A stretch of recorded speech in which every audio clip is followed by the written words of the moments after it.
Below him, two people I'd never seen before were holding onto a bowl and moving it in a slow, controlled, ceremonious circle between them. I don't know what an ayahuasca ceremony looks like, but I wondered if the bowl had some sort of hallucinogenic liquid in it.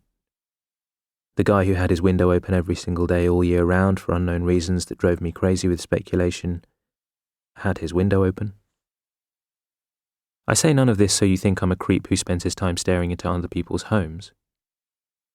I say this so you know that, in that moment, as I stared down at you, trying to take stock of the fact that my entire world had changed, my entire life was on a new course. Everything else around us was exactly as it should be.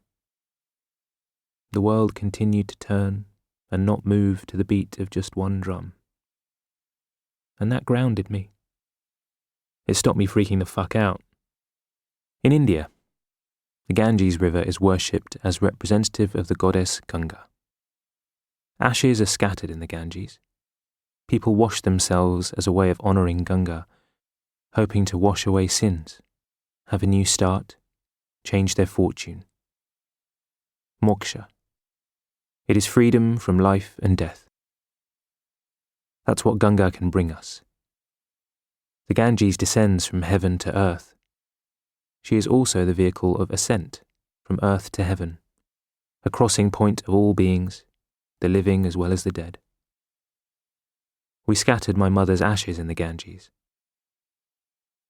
And here she was, reborn in you, my Ganga, my liberation from life and death, my fortune. You were my Ganga, a renewal. You were my moksha, bringing me a sense of rebirth, emancipation, enlightenment, liberation, and release. I had been knocked off course by my mum's death, and now here you were, to bring me back. My Ganga, I held you tight. I sang to you, quietly, so your mum could sleep. I sang Brown Baby, a lullaby by Oscar Brown Jr., inspired by the birth of his son, Oscar III. I knew the song, Brown's first recorded one, from a cover Nina Simone performed live at the Village Gate in 1962. Your mum had heard it randomly one day on the radio, not long after we knew she was pregnant with you. She sent me a link to it, and I felt a weakness in my knees, knowing that the sentiment applied to us as well. So I sang it to you on your first night, a way of saying hello, letting you know what sort of world awaited you, who was in your corner and how we were going to get through this. I sang it to you softly, Ganga. It felt apt.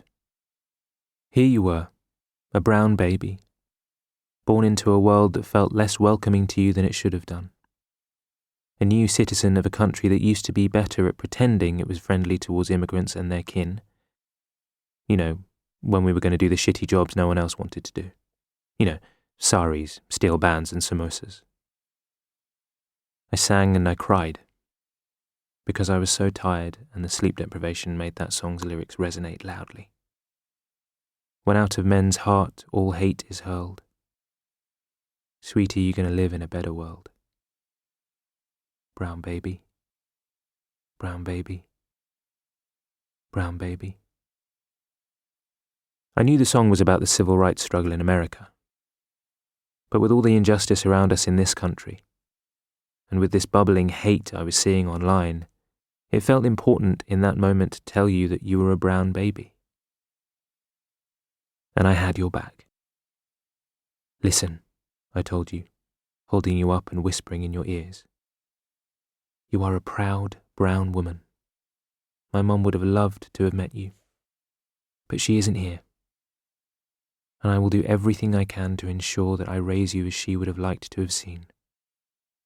She came from a family of activists. Her brother made UK legal history. Her dad won awards for his humanitarian work. My mum broke patriarchal taboos in our culture in the 60s. And I don't want to be the sort of nonsense dad who tells you what you can and can't do.